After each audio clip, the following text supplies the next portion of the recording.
Hi guys, welcome back to my channel, and for those of you who are new here, hi, my name's Mel. You are welcome to Mel's World. Right, you've clicked on this video because you want to know how I've managed to get my hair looking so much stronger. For those of you who don't know, my hair has been breaking, has been so dry, has been coming out in clumps whilst I'm going through menopause.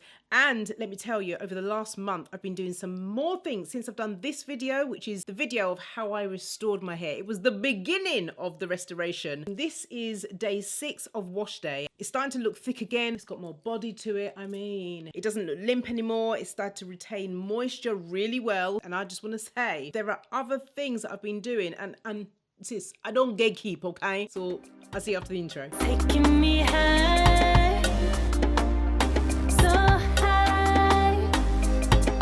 We're going to start with this, the 6-lane freeway. We're going to do a test to see what it's like now. As you can see, I hope you can see this. I'll put something up here so you can see what it looked like before, but my hair is getting back to where it was. Now, it's not fully back there, and my hair is not coming out in clumps. Okay, first of all, sis, I need to say this. If you are going through this with bald patches, thinning, dryness, all of them things, you're not alone.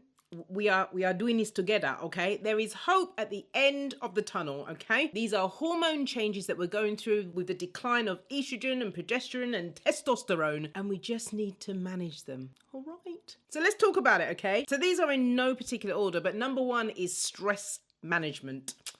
That's right, the cortisol levels. Oh my goodness, that is a huge one. If the cortisol levels are very high, we have got a problem, okay? See, stress can cause all kinds of health conditions, autoimmune diseases, hair dryness, and hair loss. So with the whole thing about stress while you're going through menopause, you have to adopt patience and have realistic expectations. But one of the best things we can do for ourselves is to find a way to get our cortisol levels really low. Okay, so let me put this into perspective, because I'm not sure, sis, if you really understand about the cortisol levels. You see, high cortisol levels can lead to increased shedding and thinning of the hair. And this can occur because simply cortisol levels can disrupt the hair growth cycle. And a caveat to that, that means that it's putting the hair cycle into the telogen phase, which is the rest. You are pausing, you are not going to grow phase. Did you know that cortisol levels can also reduce the oil production in your hair, making it very dry and brittle? Now I've got your attention now, haven't I? So this is the reason why we have to keep our cortisol levels down, but there are ways to overcome it.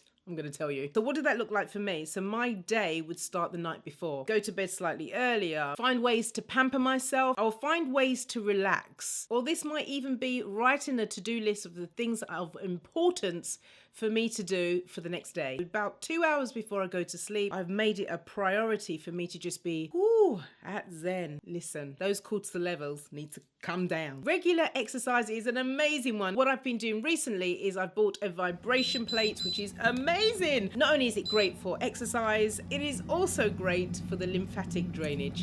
But listen, after I get off that, I'm ready to sleep. Breathing is another thing that I do. Like when I feel like I'm just beside myself, you know, when you just feel like, oh, I have to find myself just breathing.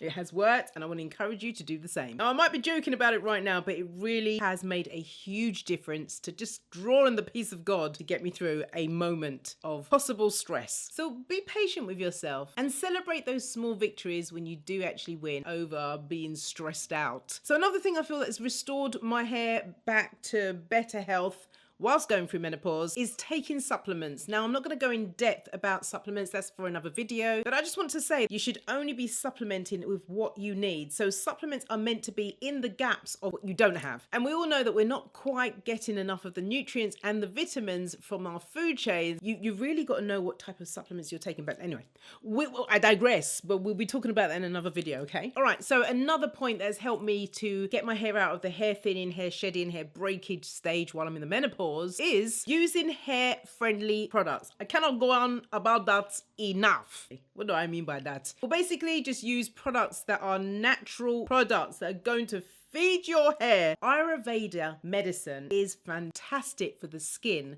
and for the hair. The natural route is the only way. I cannot stress it enough, sis. Ayurveda, that's what I'm talking about. Natural, that's what I'm talking about. Organic, eh? Not these shop-bought products that are filled with fillers and chemicals and things that are going to disrupt your hormones. We just don't need that. And so by using the products that I know that are going to help my hair, feed my scalp, encourage the hair growth, and actually make my hair look good, lustrous, hydrating my hair, keep it curly, looking fine. By using all of these products, it's really changed the game. Now, if you're not one of these sisters that likes to look at labels, you're going to have to learn to see the labels.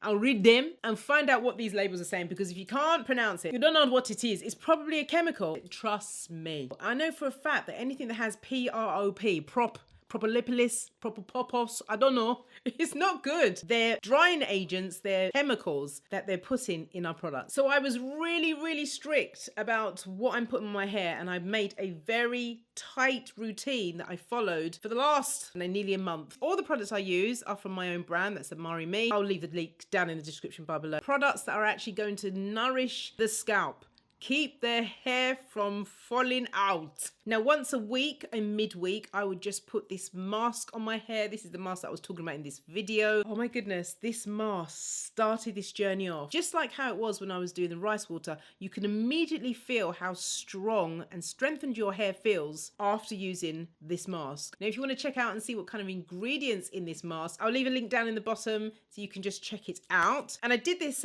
consistently over a short period of time. I mean, it was under a month. Okay, so another thing that has been a game changer for me, eating nutrient rich foods. What you eat matters. Okay? I don't care what they tell you. It really does matter. I incorporated nutrient rich foods into my diet, and it made such a massive difference. I did touch upon it on my other video about the avocado, and there are so many other foods that can really change the game and support hair health. And it's so simple, because these type of foods provide essential vitamins, minerals, and healthy fats to support the health of the follicle in your head from the inside out.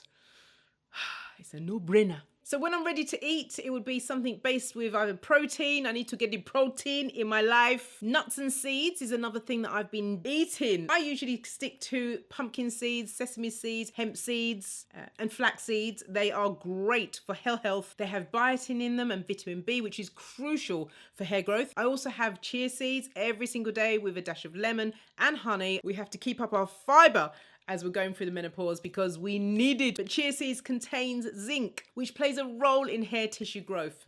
Get the zinc out the cupboard now. And also it helps with scalp health, which is exactly what we need. Another source of protein in the diet would be Greek yogurt, but I would opt to have kefir or kefir. It's a probiotic that's healthy bacteria that supports your gut health, and we really need that, okay? Because the protein is necessary for hair structure and strength, okay? So your diet is very important, okay? Another thing I was doing that kept my hair so much more healthier whilst going through menopause. Juicing is another thing that I was doing in my diet that really helps. I would juice anything that would give high levels of hydration, like watermelon or cucumber and black grape. A lot of the berries that are high in antioxidants, like blueberries. Now, this is not exhaustive. There is a long list of different foods that are really great for encouraging hair growth. So all of these things that I've done, which is to make sure that my diet has been changed, keeping the cortisol levels down, and then making sure that the method of me maintaining the hair with what I'm putting on it, how I'm styling it, this is the result I've got. It's much thicker. I mean, in such a short space of time. Now, I have to say that, as some of you know, that if you watch my previous videos, I did start all of this off with a trim, but the hair still fell out after, okay? Because I had to get rid of the split ends, and there's no amount of this and that will get rid of the split ends, okay? Just chop them off. But I'm happy with this. We love a bit of frizz now that we're trying to make it thick. We are loving the frizz, okay? And it needs to get into a shape. But, you know, it's okay. Right, okay, so I hope that helped you. I hope that in some way that's given you a little bit more clarity or some encouragement and hope. This is preventable. We can change it. We can get our hair back. We can do something that's going to help. And remember, first and foremost, it's what is on the inside that will help the outside first, okay? If it's worked for me, I'm telling you, sis, it can work for you too. Because you guys have been amazing when it comes to all the comments, giving your suggestions. It's really great. Sharing all of your wins, and I've loved it. Thank you so much. Keep it coming. We need to keep it going, keep the conversation going. There's so many of our sisters out there that don't have a clue on how to go about their hair shedding, thinning, breakage, all of them things whilst going through the perimenopause and menopause stage. We got to help our sister, okay? And listen, I promise, next video, I'll come with my hair looking mighty fine. I seem to be coming on the videos and my hair's just like, it's not done. I'm sorry, but it is what it is, okay? And don't forget to send this video to maybe a sister that might need this. And if you'd like to binge watch on some of my old videos about how to grow your hair, please check out this video here. Or if you want to know a little bit more about whether you have got perimenopause or menopause, check this video here. And I'll see you again in my next one. Remember, Jesus loves you. You take care. God bless you. Bye.